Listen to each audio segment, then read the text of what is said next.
atam, yaxşı yıxılan vurmazlar. Atam, Aa, benim sebetimden malları götürüp ara katırsana. bir dəqiqə atam, bir dəqiqə.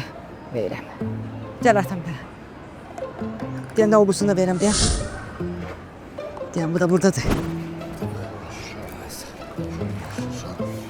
Akıllı ol. Atam bir de galibi çek. Çek galibi.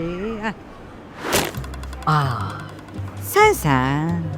Atam sen necə sındıqmısan? Deyirəm sən əvvəl mənim qolumdan tutanda mən 2 gün onun ağrısını yatamırdım. Gör nə deyirəm, biri sən meyvə alım verim, onu yeyib vitaminin olsun hə. Sonra gedək bizə, sənə yaxşı banka qoyum. Mənim sənə yaxşı banka qoymağım var. Bankanı bu çiyindən o bursu çiyinə elə sürüşdürürəm ki, heç ruhun da incimirdi.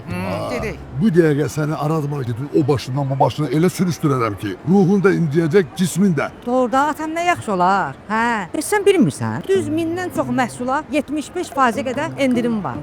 Ala mən də deyirəm ki, o endirimli malları mən necə tapacağam? Atam, sürüşdür məni. Sürüşdür. Sən sürüşdür, mən də girim Arazın tətbiqinə.